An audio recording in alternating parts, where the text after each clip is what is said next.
There are widespread media reports that German Chancellor Olaf Scholz will today announce a decision to send Leopard tanks to Ukraine, and that he will also approve other countries to do the same. The decision comes amid increased pressure from Western allies to scale up military aid for Kyiv. Ukraine wants to use the battle tanks to reclaim territory still occupied by Russian forces. German Chancellor Olaf Scholz has reportedly decided to send Leopard tanks to Ukraine and allow other countries such as Poland and Finland to do so too. Leopard tanks are used by a number of NATO countries.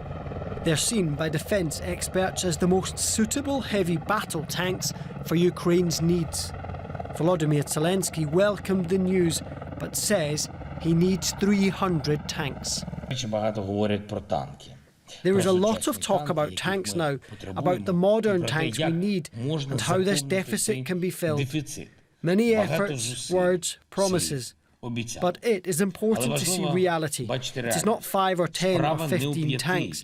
The need is greater. We do everything we need to fill the deficit daily. I thank everyone who is helping us in this.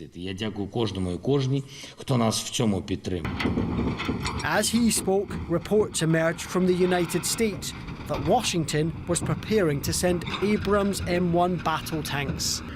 While unconfirmed, such a decision would mark a major turnaround, though it could take months before they reach Ukraine. The M1 is a complex weapon system that is challenging to maintain, as we've talked about. That was true yesterday, it's true today, it'll be true in the future.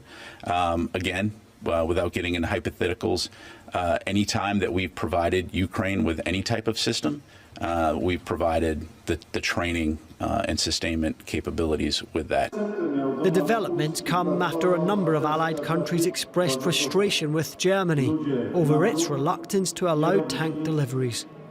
They needed Berlin's sign-off to transfer their own. They now appear to have it, and the news has gone down badly in Russia.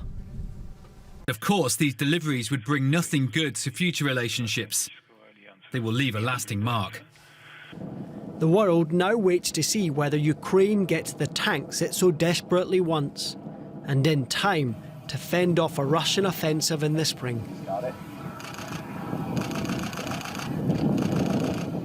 Let's go straight to our political correspondent, Thomas Sparrow. Thomas, German media are reporting that Chancellor Scholz has decided to send Leopard tanks to Ukraine. What can we expect? Can we expect an announcement today? We can indeed, Terry, expect an announcement today, especially as Chancellor Scholz has a scheduled meeting in the German parliament.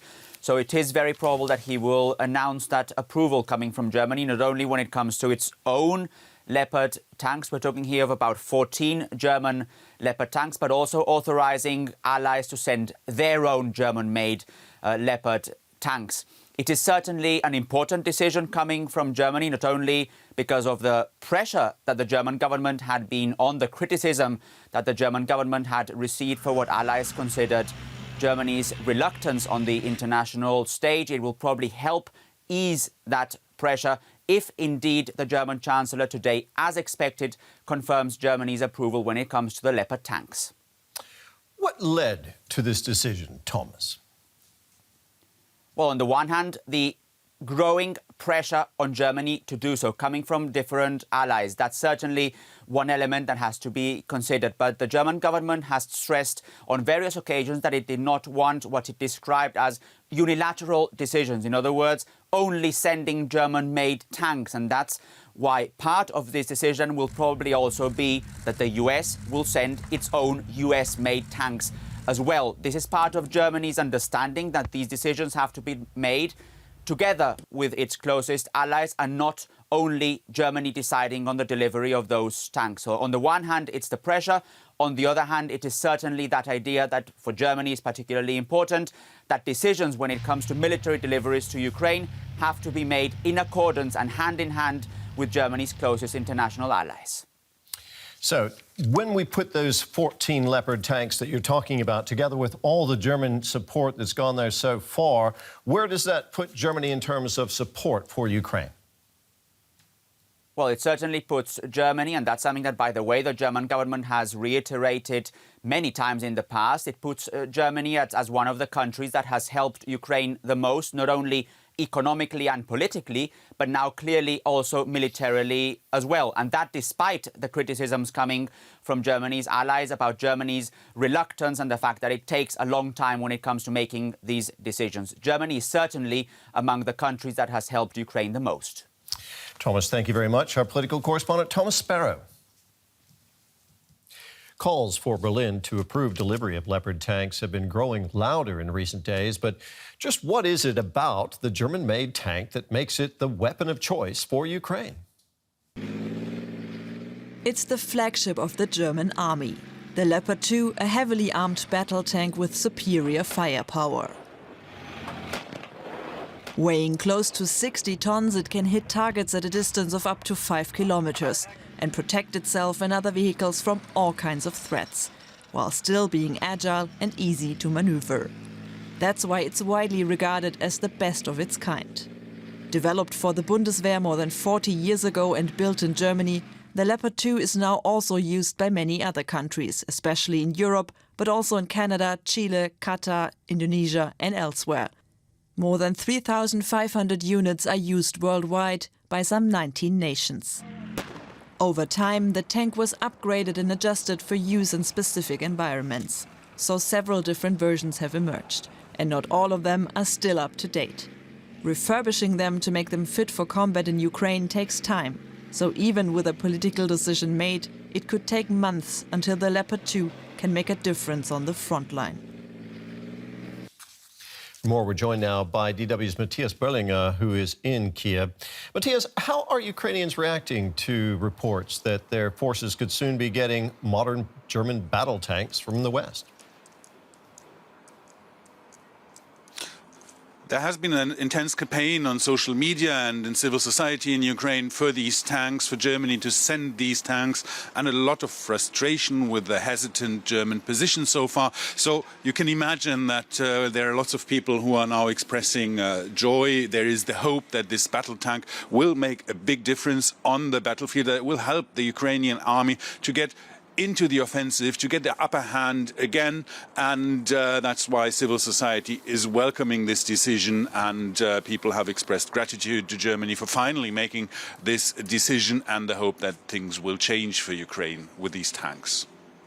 Now, there are many different types of tanks out there, of course. Why has Ukraine been asking specifically for German-made Leopard tanks? So there are 4 tanks basically that are designed, heavy tanks, combat tanks, that are designed to meet the Soviet army. There is the Abrams from the US, the German Leopard, and there are the French and the British tanks, the Leclerc and the Challengers. The latter 2 have not been produced in the same quantity, so it would not be as easy to free a certain amount. We've just heard Zelensky talking about several hundred tanks that are needed for Ukraine, and between the German and the American version. There is not a big difference, I understand, in terms of combat capabilities, but the Abrams are using more fuel and they're more difficult to maintain. It would require more logistics. That's what we've been hearing for the past few weeks, and that's why the Germans are the favorite. They have very good capabilities. They're designed to fight these Soviet T-72 tanks that Russia is mainly using, and there is a considerable number in a lot of countries. So its success as an export good is basically the basis for its for why Ukraine really wants this tank. There are enough of them. As Ukraine waits for those new weapons to arrive, Matthias, what's happening on the battlefield right now? Yeah, we're still seeing heavy battles in the east, mainly around the city of Bakhmut and neighboring settlements. The Russians are having the upper hand there. They have a lot more ammunitions and a lot more personnel and a lot more weapons there. So they're making a lot of pressure. It's still the same thing that we've been seeing in the East since the beginning of the war. They're throwing a lot of materiel and of personnel towards the front lines and making pressure on the Ukrainian positions. And that's why Ukraine is hoping to get the upper hand again by bringing in more heavy weaponry. Matthias, thank you very much for that update. That was our correspondent, Matthias Böttinger, there in Kyiv. And we can also speak now to defense expert Andras Ratz. He's a senior fellow with the German Council on Foreign Relations and joins us from Budapest. Good to see you this morning. Now, it looks like Germany and the U.S. are preparing to send heavy battle tanks to Ukraine. What impact could this have on the war? It depends on two main factors. First one is the timing, so how fast these tanks can be sent to Ukraine. And the second factor, of course, is the number of tanks. So far, the discussion is about only, quotation mark, only a few dozens of tanks. As it was said before, some 14 Leopards from Germany, approximately a similar amount from Poland. The Dutch government also indicated that might be ready to send some of the Leopards. There are some similar considerations in Norway, Finland, but altogether, this amount constitutes a few dozens of tanks. With a few dozens of modern tanks delivered supposedly sometime in early or mid-spring, this is not the amount Ukraine has requested. Ukraine has requested some 300 modern battle tanks. So with a few dozens, it's possible to create a local decisive superiority over the Russian troops, so to support one or two smaller scale offensives. So this amount of tanks can constitute kind of a spearhead, if you like. But this is not the amount that would decisively change the tide of the war. We are not yet there. Okay, but even getting a few dozen of these main battle tanks, these are big, sophisticated weapons, is into the field is a challenge. What sort of logistical challenges are involved in deploying these tanks in Ukraine? There are several logistical challenges. Besides actually learning to use these highly complex, very modern systems, Ukraine will also have to face the logistical challenge of handling simply the weight of these machines. A Leopard tank is more than 1.5 times heavier than any other tanks Ukraine has been using. So this poses challenges for the bridges, for the transportation systems, for the roads, particularly the unpaved ones. So there are several challenges lying ahead. However, based on the experience gained with the other Western weapon system transferred and Ukraine's surprisingly efficient ability to learn using them in a proper way, I'm actually quite confident that these logistical challenges with the tanks could also be tackled. One needs to deliver the spare parts, the ammunition, the lubricants, a lot of other things. This can be sorted out in a few months from now. The Kremlin is calling this anticipated move a blatant provocation. Can we expect any further response from Russia?